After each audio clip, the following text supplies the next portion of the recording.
Hey YouTubers, it's Nick540. I just wanted to wish everyone a very happy Easter long weekend. What I have for you today is an article I found online about why do you love gold, as in why do humans love gold. And it's about this long, and I'm going to read it to you, and I'm going to give you some gold porn to look at while I read this. So sorry for the shaky camera, it's going to be a bit long, but I'll try to read as fast as I can. So the article is Why Do We Love Gold? And this is what he says. I was originally drawn to write this post after thinking about the gold prices and wondering if they will continue to stay high or if eventually people will come to the realization that they're paying thousands of dollars for nothing but tiny little rocks and move on to a more logical investment like food or medicine, which would subsequently crash the gold market. And while there's a ton of research on the topic from a technical perspective, I wanted to investigate it from a more personal angle. That's interesting how he says if you bought medical and food, it would crash the gold market. I would like to hear your take on that one. From as far back in history as we can trace, gold has been considered a precious asset. And this lust for gold has not been unique in one culture or another, but it has occurred across cultures separated by vast distances, which indicates that the high value of gold was established even before we have historical recordings of this spread of civilization. Significant gold artifacts include the intricate Columbian jet, and there was a picture in the article. If you want to see what it looks like, just Google Columbian jet, gold Columbian jet, above, from 800 BCE, and the Bulgarian Varna burial tomb artifacts below. You'll have to Google that one too. Estimate to have been established by an alien civilization. Given all this gold phenomena, I wanted to take a moment and reflect on the question, why do we humans love gold so much, and how long that's likely to continue, as well as whether a lust for gold is simply baked into our human DNA after all this time. You may have read the classic book The Alchemist by Paul Coelho and wondered if the concept of changing common elements from one of non-value into one of extreme value was possible. If you haven't read the book, I'd recommend it, as it's an easy read and contains a number of socially evolved gems of wisdom throughout. I initially read the book years ago because Tim Robbins said it was the best book he's ever read, and I liked the movie Shawshank Redemption, which Robbins starred in. So I figured his book suggestion would be worth the read. How about that for a bit of flawed logic, blah, blah, blah. But it did turn out an interesting tale for the deeper meaning of life, as well as the literal component, alluding to the idea that elements can be transmuted by some mystical process, and that was understood by select fraternity of alchemists. So it is actually a very good book, and I'm not going to spoil anything in that. Keep reading. Prior to The Alchemist and after, I remain curious about when the act of significant alchemy turning lead into gold would become mainstream and possibly crash the worldwide value of gold. We know that today, PB, which is in brackets, can lead to be transmuted into gold AU by a simple nuclear reaction.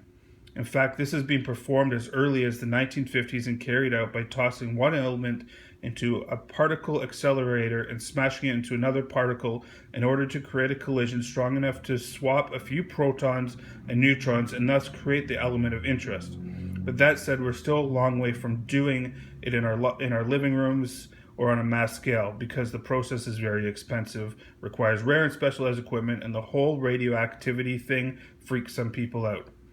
So yeah, it's interesting that in the 1950s, turning lead into gold, I actually wasn't aware of that. What that would do, and as that technology develops, what potentially could happen to gold markets, real gold and homemade gold and whatnot. To me personally, I don't see that happening, but if it did, I probably wouldn't see gold as valuable. I'm sure you're the same. Leave a comment below what you think. Last couple paragraphs here. Gold's international cash value remains such an interesting phenomena, as unlike diamonds, which have a high market value but much less cash value, gold can be utilized quickly and easily for the value of its published market price. We know that the world's monetary system regarded gold prices as one of the primary benchmarks, But if an inexpensive method for producing gold ever came about, would it make waves in the international monetary community and crash the price of gold? Obviously, I think yes, but leave a comment. Or maybe the development in itself would cause it to be hushly produced by a gold mogul so it could never make gold commercially and publicly and have a market effect.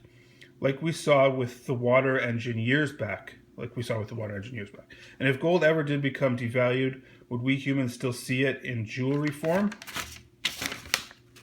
and have to have it? Unlike 5,000 years ago, we have now established worldwide monetary systems, but gold's value remains high primarily based on fears of those monetary systems crashing.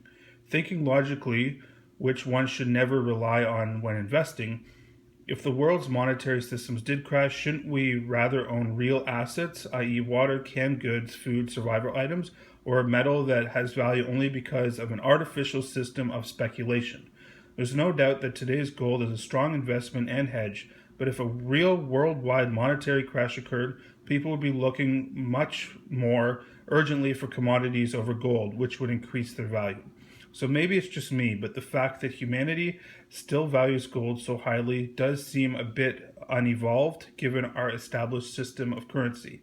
And I don't mean to make offense to the many gold collectors around the world, including most of my friends from India, because today gold is a good investment, and that's the bottom line. But thinking more broadly, buying gold is similar to the idea of spending thousands on a diamond engagement ring, which is essentially just a tiny bit of pressurized carbon carved into a pretty shape. And when we can just as easily buy an even better lab-created Cuban zirconia for a couple hundred and give the difference to the needy or something, or invest it in a commodity that the world actually needs, like corn or wheat.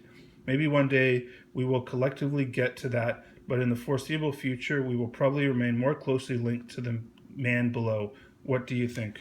I don't remember what the picture of the man below was, but essentially he's saying that there's more valuable things than gold to invest in, and if there was a real crash, gold would probably not be the first thing that people turn to, and that potentially in the future, gold will be able to be made at home, etc., etc., etc. That's a lot of speculation there, and of course everyone knows that food and water take precedence over gold, so it's kind of an obvious one.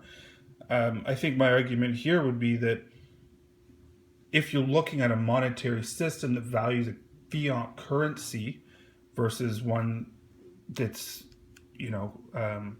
physical and, you can't print, I would say that that's part of the reason I stack gold, the investment, but also it's a hedge against the inflation. I don't think paper currencies are going to go away, at least not in my lifetime. But they might change, they might evolve, but I don't think they're going to go away. But it's nice to have gold as kind of a insurance policy there. Interesting article. It's a bit long. Hopefully you guys made it through that. If you made it this far, thanks so much, and hopefully I'll see you guys in the next video, which will be coming up shortly, I'm hoping. If not, have a great Easter long weekend.